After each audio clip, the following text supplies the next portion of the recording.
your sister, Sheila. Yeah. So she's the one, isn't she? If you hadn't have been around when she was playing the piano, your love of music may never have happened. No, you're right. You're right. She used to play, when she was 15, she was playing things like Russell of Spring and all kinds of classical music that just turned me on. I wanted to play. She started teaching me when I was 7 years old to play piano. And I come from the classical side. Yeah. And then when I was about 16, I guess, I met somebody who had a band. And I was playing with them, piano. I was playing. I could hear something and play it, so that helped a lot. And then the piano player left. No, the bass player left. Sorry, and it was I had to play bass, or we didn't have a band. And I found playing bass fairly easy, because once you know the chord structure, you can play any note in that chord and be okay with it. So can you imagine if the vocalist had left instead of the bass player? You could have been the front man. Could have been the front man, yeah. I've always done some singing from years ago, from the 60s. I've always done some singing. I did a lot less with Nektar originally with Roy. Roy did most of the vocals. So I always did support vocals. I always did the harmonies. And in the studio, I would help direct him into what I wanted to hear. And it was great to work with. So you had all of these musical influences, like everybody did in the 60s, the Beatles, etc., etc. So what was it that drew you toward exploring the musical landscape? What were you looking to find when you set out on this musical journey? Well, when we were in Hamburg, and we'd been playing the local scenes, we played the Star Club, of course, we played the Top 10 Club, and we'd been playing around 1 month at a time in a club. And when Colin, the guitarist, decided to leave, we sent Roy a telegram, hey, do you want to come and play with us? And he said, yeah. So I sent him some money and he came. And we decided then and there that we were going to write our own music. And being in Germany at that time, the German fans, they just wanted to hear something new. They weren't interested in pop music, which was huge in England at the time. Yeah. I'm going back to 69, 70, but the Germans, they just wanted to hear something new, something from us. And I think had we not been in that environment, it may have been a whole different story. I can't tell you that. But I can tell you that it was great for us, The bands, as you said, come together in 69. And you quickly, don't you, get this residency at the Star Club. And I mean, this is quite a coup, isn't it? Because of who'd been, I mean, Hendrix had played there, Ray Charles had played there, Bo Diddley had played there. I mean, just about everybody that was anybody would go on to play at this place. And you're on, 6 p.m. until 2 a.m. You're on these slots, aren't you? An hour on, an hour off. So what was it like to live that experience? The moment you're going to be playing there, and the experience of playing in that venue. I think the venue was great, and you sort of get a feel for the history of it while you're there. I mean, I saw Spooky Tooth there. I saw Ozzy Osbourne with his band. I saw Sabbath, yeah, Sabbath. I saw Ace Frehley, not Ace Frehley. He was with Roy Wood, and he did a song back then called "I Can Hear the Grass Grow," I don't know if you remember that. Christ, I was hardly born. You were hardly born, right? And Cozy Powell was playing with him. Cozy Powell was in one of the ELP versions. You know, he was an awesome drummer and great partier. We partied a lot at that time. You know, but when Mick came to the Hotel Pacific where we were living, and we talked back in middle of 1969 about doing a music and light theater. Right. So I said, "Where's your stuff?" And he said it was down in Germany. So I went and got it, and then we took him on the first gig that we had. I was booking the band at the time, and I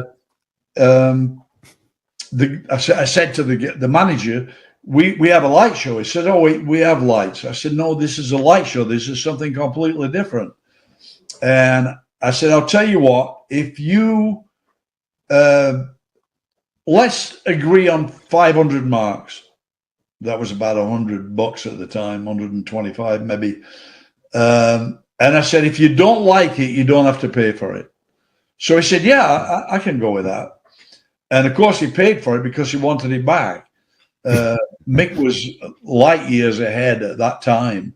This is Mick Brockett, isn't it? Brockett, and he'd been working with Pink Floyd. Yes, he did. Yes, he did. He did the Roundhouse with Pink Floyd. Yeah.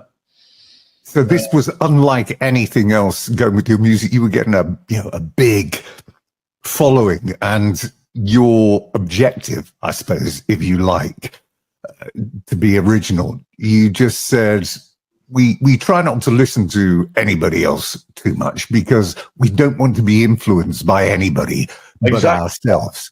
Exactly that. Yeah, you're right. You're definitely right. But how difficult was it to construct and compose with those with that set of rules alongside it? It's like, right, no, we're not listening to any of that. It's just putting a lot of pressure on you to constantly develop and evolve and produce something that's new. Yeah, that I think that's helpful.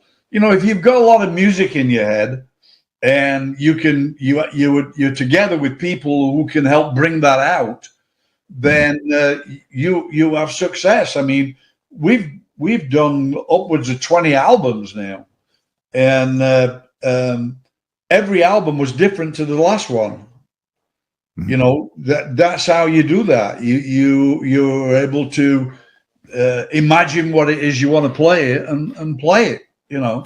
So what was life like on the road when you got out and you started to tour extensively in the back end of the 60s and 70s in those early days? I mean, there were some pretty wild times. I mean, there's not a lot written about you, but there are a few things. I mean, you had some legendary tours, didn't you, with that great band from the Welsh Valleys, Man. Yeah. It's funny. We just played a festival in UK. We played the Neen Valley Rock Festival. Yeah, your last appearance. Yeah, and Son of Man were on. I specifically asked for them to be on, but they were going to be on anyway. I saw George, Mickey's son, Mickey Jones's son. George runs that band. We just did the Neen Valley Rock Festival, and it was awesome. We did it in quadraphonic, and we did it in 3D light show with glasses like these. Fabulous. It was going to be our last show in Europe because we've had not enough interest to bring us over there. Yeah. And after doing this show, I see a lot of interest now coming out. And I think we are going to come back. We're going to try and do like a European tour. Maybe even coming back to Neen Valley. I don't know yet, you know, but I really enjoyed playing in England again. What was it that they used to do when they ran out of filters for their joints? Oh, well, Clive, who's long deceased, he just ripped a page out of his passport. They famously got arrested. You've really been looking at the history of this band. The story I did love about them, they got arrested coming back off tour throughout Europe as suspected terrorists, right? And were then ended up in prison in Belgium on drug offenses. I mean, these are things that could only have happened in the 1960s. Yeah. Well, we had a blast with Nektar. We did a tour called the Nektar tour, and it was the two bands. And every night, one of us would open up, and every night one of us would be second on, and we would get on stage and we would jam with them their last song, or their first song, whichever it was. And we'd have a jam with Man and Nektar, and then we'd play it. It was awesome tour. You toured with Frank Zappa a lot at the time as well. He wanted you to sign for his label. When you look back, was it a missed opportunity? We didn't really have anything to say about it, to be honest with you. I mean, Frank really liked the band, and we really enjoyed touring with him. It was intense. He is one of the finest musicians, or he was one of the finest musicians. I saw we played in Rome, and as an encore, he did Arrivederci Roma. And he started off with the conducting the band, and it was typical old style Arrivederci Roma, and then right in the middle of it, he went into a Zappa version of it, and it was awesome. I mean, he was wonderful to play with. His band were great. They spent most of their time in our dressing room, actually. It was due to the quality of the produce you had, apparently. Yeah. We definitely had the produce. That's right. Listen, the music from the get-go, which is also unusual. Your music, Journey to the Center of the Eye. The review, one of the reviews that I found, and again, it's hard to find stuff on this, but the opening line, which is a great line, is that it introduced a new instrumental surrealism to the world. Yeah, it could be. Yeah, you know, it's what you can dream up. I mean, some of the influence from Journey came from Karl-Heinz Stockhausen. We saw him in Darmstadt in Germany. He was playing in quadraphonic back in 1970, and we really liked his spacey stuff, and we took some of that and put it on Journey to the Center of the Eye. And we really thought we had something with that, you know. We would, when we went in the studio to play it, there was no Dolby, there was no DBX.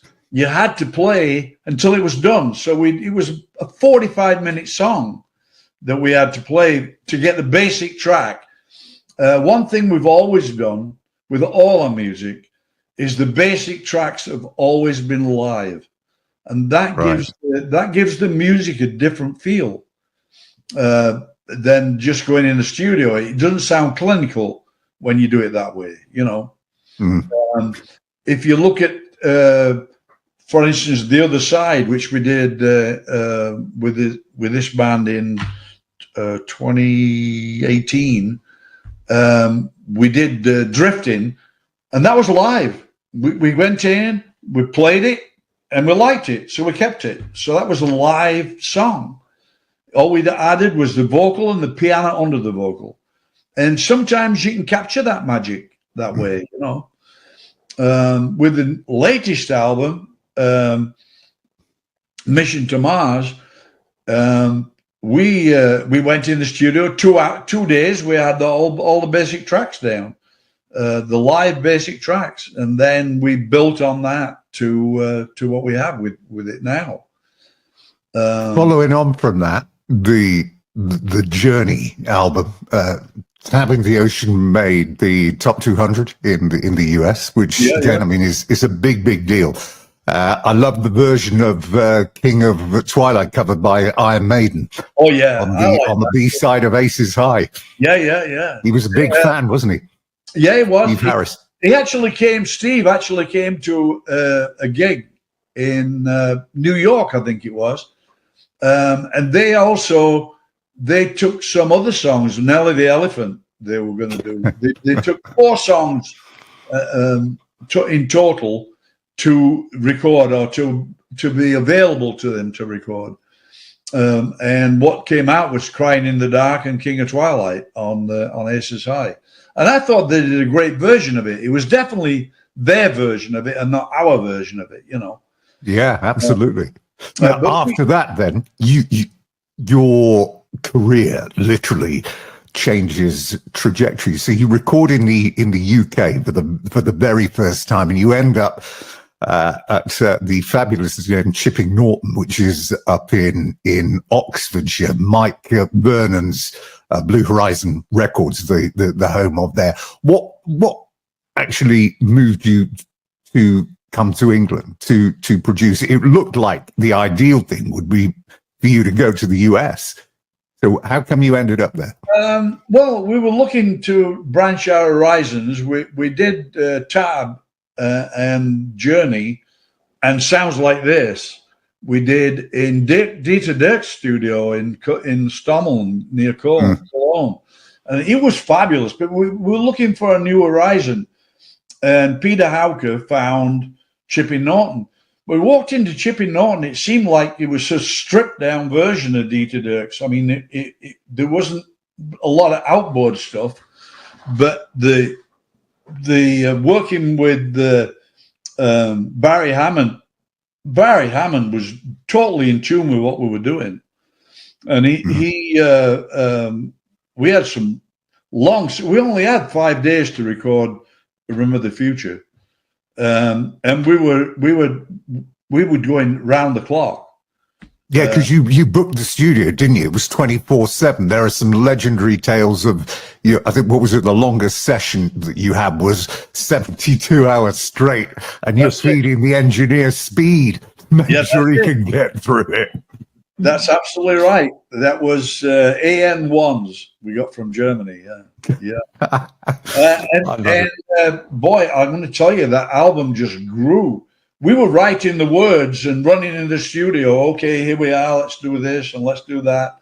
And while everything else was happening, you know, Roy was putting guitars down. We were out writing. Mick and I were out writing the words for Remember the Future. And we went quickly up to London to mix it, and it was horrible. The speakers were out of phase, and we didn't know it. So then we flew out to Copenhagen to meet with Frank on the Zappa tour, and the word got to us that there was a problem with the mix.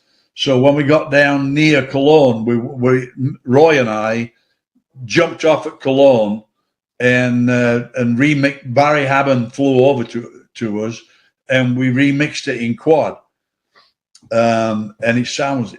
I have the original quad version, and it sounds awesome.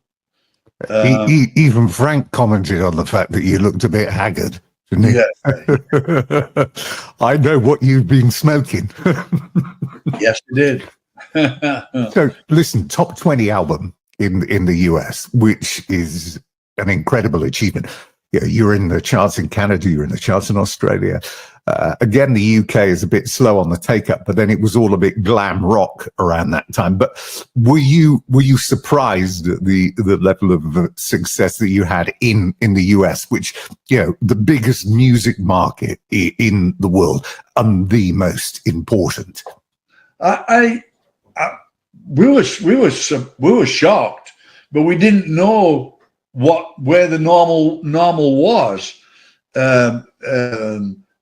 St. Louis was our biggest market, and that was Shelley Grafman from Casey played Remember the Future constantly. And in New York City, Alison Steele did the same, and it really made us big in them two markets. And then we we started filling. I mean, we were filling arenas 3,000, 5,000, 10,000. We were filling them on our own, and it was really, really powerful for us. So we decided that we would move to the States, which we did. After we did Down to Earth, Yes. and after we did Recycled, we moved to the States, and we did a tour with Recycled. Actually, the tour with Recycled, Recycled wasn't finished. We opened the show with it, but it was raw. It didn't have all the words.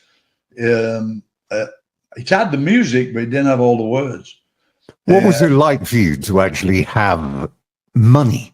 I mean, really, because with the selling out of the gigs and the album in the charts, etc., arguably for the first time, you're actually seeing a degree of success. So, what was it like to actually have cash, basically? Did you do anything ridiculous with it? You didn't go out and buy a Ferrari? No, we didn't have that kind of money. But we went out and bought a few things. We didn't feel the impact that maybe we should have done financially, but it was definitely a lot better than it was before. Remember the Future hit. Yeah. You stayed at Chipping Norton, didn't you, for Down to Earth? But I noticed as well, if you look at the contributors, there's a growing list of contributors here. P.P. Arnold is on backing vocals, along with Robert Calvert of Hawkwind is there. But one of the interesting guy that was included there was a young bloke called Larry Fast on the synth, who's gone on to an incredibly successful career after beginning arguably with you. Well, Larry actually didn't join us until Recycled. Which we did in the Chateau de Herville in France, and we finished it in Air Studios. Bob Calvert had us in stitches. I mean, he was one of the funniest people I've ever met. He just had us in stitches with his antics. And Pat Arnold, she asked us if she could sing Little Boy with one of the tracks. And she did, and it was beautiful. And I'm hoping that when they remaster Down to Earth, that we can find that track and put it out. That's coming up. The next album that they're going to do is I'm talking about Cherry Red now. They're going to do Tab in the Ocean, and they're going to do it in 5.1 from what I've been told. So that should be really good. And then the next one after that, I think they're going to do Down to Earth. That move to the USA then, for the first time you're recording Magic as a child. What do you remember about teaming up with Walt Nektar? Walt Nektar actually was King Crimson. Robert Fripp. Robert Fripp. Yeah. Great. He didn't want to be mentioned, and he did some stuff, which we put on an album actually out later. Dave Nelson played right over it, and it sounded great. And then we said it was Walt Nektar as a name, but it was Robert. Robert's a great guy. Robert's a really great guy. He's actually funny in his own way. Very dry sense of humor. Very dry. The album cover. Now, when you look back, now this is Magic. The front cover features this 12-year-old called Brooke Shields that arguably nobody had ever heard of. Right. Back then. When you look back now, because I think it was about a year afterwards, she came to real prominence when she played in that movie with Sally. Was it Sally Field, Pretty Baby? But she courted a lot of controversy. But where did she come from, and how did she end up as a front cover? The photographer who did the session, he found her and he liked the idea of using her, and we liked the idea of using her. We had no idea who she was. Yeah. But it was a great front cover, and I heard that she has that album in her portfolio. I don't know if she still does. Really? She did at the time. Yeah, that was great. That was a little publicity for us. Magic as a Child did okay. It did well, and it showed you the different sides of Nektar. You know, after Magic as a Child, I retired. I went into business, and then I came back in 2002 at Nearfest in Germany, which we sold not Germany, in Newark, and we sold that out in 45 minutes. It was awesome. What an awesome show. And I did a few other concerts. We went to Germany and did a festival. We played the Adirondacks in New York, and we played New York City, and we played London. And then I had to get back to my day job, my company, my day job, yeah. And then long time nothing. I talked to Roy on and off, and then Roy died in 2016, and in 2017, Ron gave me a call and he said, "Hey, do you fancy putting the band back together?" And I said, "Sure." And I reached out to Ryche Chlanda, who played with us in 1978. We'd written a lot of music at that time, he and I. And I said, "Do you want to get together and see how it feels?" So we went in a studio. A friend of Ron's, actually, who became a friend of ours too. And we played and played and played, and it just felt great. So we put Randy Dembo was playing with Roy after I left, and I put him in because I didn't think that I was going to go on the road again. I'd not planned on doing that. And then we got Kendall Scott, and the band really just grew. And we did The Other Side, which was a double album. Mm-hmm. And then we did nothing because of COVID. COVID took on. So me and Rich were writing music again while that was on. And then we were getting ready to go and record it. And Ron came to visit us, and I said, "Ron, we're playing some of the new music. Do you want to have a listen?" And he came down, I had a listen, and he played a little bit. We had a kit of drums set up, and he said, "Give me a thumb drive, and I'll have a look and see what I can do." So we give him a thumb drive, and that night, that Monday night, the day after, he had a brain bleed. And he never recovered. The Friday he was gone. And he'd never had a chance to play the music with us, you know. And so we decided we were going to carry on, seeing as we got the album pretty much done. And we auditioned drummers, and the second guy to come was Jay Dittamo. Jay used to play with Rich and Kendall in a group called Ryche Chlanda's Flying Dreams. And Jay, when he came, told us a story how Ron had approached him and said, "Listen, I have cancer, and I don't know if I'll be able to play at some point. Will you play for me?" At that time. And he said, "Ron, this is your gig. You need to flesh it out and play." And nothing happened until this when Ron had gone, you know. Mm. It was very hard for me because I'd played with Ron for 60 years. It's very difficult. But Jay came and he played, and it felt comfortable. I felt very comfortable with him. He'd listened to Ron, and it encompassed some of the things that Ron was doing with his own stuff, you know. Mm. And then we spent a couple of days, 2 days actually, going through the new music. And then I called Joe DeMeo, who Surefire Studios we did the other side in. And I said, Joe, I need a couple of days, maybe 3-4 days, to do some basic tracks. And he said, sure. You know, it set some dates, went down. 2 days we had the basic tracks live down. And then Ryche put the guitars on in his studio, and Kendall put the keyboards on in his studio. And then we took it down to Shorefire again, and we did the vocals and some overdubs that we wanted to do.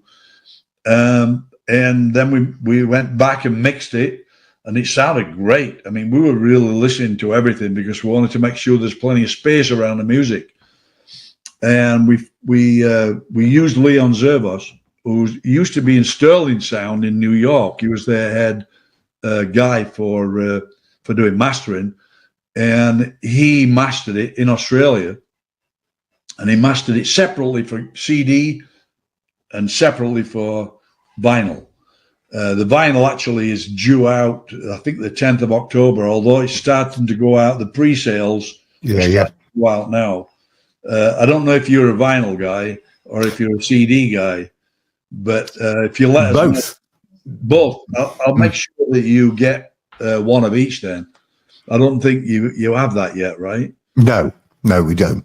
Do you have the CD? No, I don't have, but I've been listening to it. It was a digital file, which it's pretty rubbish. Yeah. You know, but I mean, it's how they don't cut it. No, they don't. Do you have my email? No. I've got Chip's. Oh, then get hold of Chip and tell Chip that you want one of each, and I will tell him to send you one of each.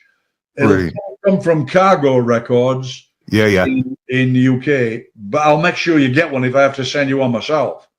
Brilliant. So I was going to say, we come on this. It's 50 odd years. We're about to embark on another. This is a new chapter in the band's history. You're the last of the original band. Does it make you more on guard to maintaining the legacy of what has gone before? Yes and no. I was involved very much in doing the music, and I'm involved with Mick on doing lyrics. Roy would sing scat lyrics to give us an idea where he wanted it, and we'd write the lyrics. And so I've always been really involved with Nektar's music. So I had a good feeling. This band, the current band, feels great to me. It feels really, we've got the rock and roll back, you know, it's really rocking out. And it's interesting you said that, actually, because if you've talked to people in general and mentioned the name of the band, they'll say, oh yes, you know, it's a prog band, whatever. But there's a new audience waiting to discover some of your works, and to label you as simply as a prog band does something of a huge disservice, I think. I agree. Because, for instance, when you play the opening track, Mission to Mars, it's got this fabulous 70s classic rock feel. I mean, you could immediately be transported back to the mid-70s, the early to mid-70s. You know, you can imagine you listening to that driving down Route 66 or up the Pacific Highway with the roof down, you and Fogat. It's a fantastic opening to an album. Well, that is a riff that I used to play in the 70s for soundcheck. And I played it at Ryche's house in his front room, actually. And Ryche said, we should write a song around that. I really like it. So we started putting it together. It took us a little bit longer because there's a lot of different parts to it. And I had another riff left over, which we initially called Kashmir, which became One Day High, One Day Low. And we needed, when we came up with it, it was me and him in the living room, and Maryann was there, and we came to the da-da-da-da part, and we just sang it because we had no words. We thought, that sounds really good. Maybe we should use that. We'll do a reoccurring chorus of that. So we did. And One Day High, One Day Low, we added Kendall's part in the beginning, the orchestral part, which I love. And it just all fitted together. We were working on it, and it was just great the way it fitted together. Yeah, one of the quotes of yours I like is where you said, listen, we've always gone in our own direction. That's why all our albums are different, and we simply play it as we hear it in our heads. It sounds very simple. That's exactly that. We a lot of the music comes to us that way. When we did I'll Let You In, Richard, he wrote the verses very quickly, and he played it to me, and I loved it. And I suggested we did a different bridge, which we put together there and then within a couple of minutes. And then he had some of the lyrics, and we did the rest on his kitchen table. And we would just sit and we'd think about it, and one of us would come up with a line, then the other would come up with a line. Maybe it would be a combination of the lines, but it became very emotional. Yeah, I can imagine doing that. And when we were in the studio and he was singing it, he was in tears. You can hear the emotion in his voice. And I went in and did the harmonies and whatnot, and we had the whole band of Maryann doing vocals, especially on the different pieces that were happening. It just grew. It had a life of its own. It just felt great. Four songs. Four songs. This is a complaint. 4 songs, 32 minutes. Right. It does leave you feeling like, hang on, where's the rest? Why isn't there more? Remember the Future was only 34 minutes. I know, but you said you're gearing up for a night. You get in, you sit down, you've got it on the sound bar, and everything's ready. And then before you know it, it's like, well, hang on, put it on repeat. It does leave you wanting more, which is a great trick to play, isn't it? Absolutely. Yeah. Absolutely. Less is more. I find that once I've heard it, I've got to hear it again. I mean, I must have listened to that a couple of hundred times, and it never gets so it's not fresh. It always feels fresh. One of the reasons for that is how he was mastered. There's plenty of air around each instrument, so your ear can lock onto an instrument and go through the whole album. And then next time, maybe a different thing will lock on. But that's called giving space to the album, and it doesn't sound the same every time you hear it. Yeah, that's great, and that's very true. And the reception overall has been very positive across all forms of the media, because I suppose the worst thing is if after all of the work it simply slips by with no recognition, either good or bad. So how happy are you that the community, if you like, is embracing the music? Oh, I love it. I love it. We've got more action from this album than we have for anything. When we did the last tour, we played the entire album during the set, and nobody had heard it before. And it went down. We had standing ovations for new music. It just blew me away. I mean, I think that the album is something special. There's something in it. We heard when we first did Mission to Mars, my daughter and my wife heard it in the car, and they said, "Who's that?" I said, "That's us." She said, "Oh, that's great, Dad. You should do something with that." And that's what we did. We did Mission to Mars, So as you look back over this incredible career that has straddled 7 decades from when you first appeared in the 60s, what's given you the most pleasure? Just playing music. Being able to play your own music and have people accept it and have people want to come and see it. And we have thousands and thousands of what we call our nectarines. Yeah, I love that. Yeah. Thousands. They come from all over the world. People actually follow us about. We have one of our fans well, many of our fans, but one of our fans in Holland came to 2 or 3 gigs in the States, and then came over to the Nîmes Festival. Angelina, she's great, and Scott Moskowitz and Joe and Susan Alvarez, and all these people come to different gigs. You see them all the time. It's very special. Do you enjoy the fact that these days the communication with your fan base, compared to what it was when you're beginning in the 60s and 70s, and it was literally put a record out and do an interview for Record Mirror or Sounds, and then that was it. These days, it might feel like a bit of a treadmill, but being able to constantly update, feed information to your fans, to talk to people all over the world, do you enjoy that, or do you find it tiresome? I enjoy it.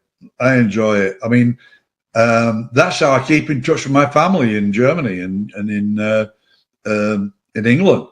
I mean, Zoom is phenomenal. You have a different version of Zoom. Yours is what's it called now? StreamYard, but it's the same idea as Zoom.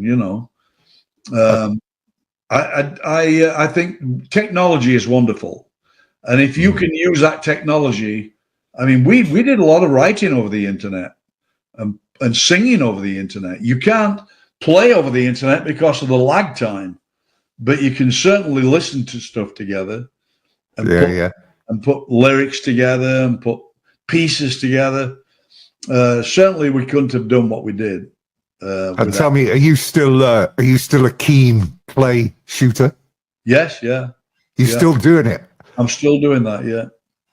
I mean, that's pretty amazing that you can keep your eye in on that. I mean, I've done it. I've tried many, many times. It is not easy. I could teach you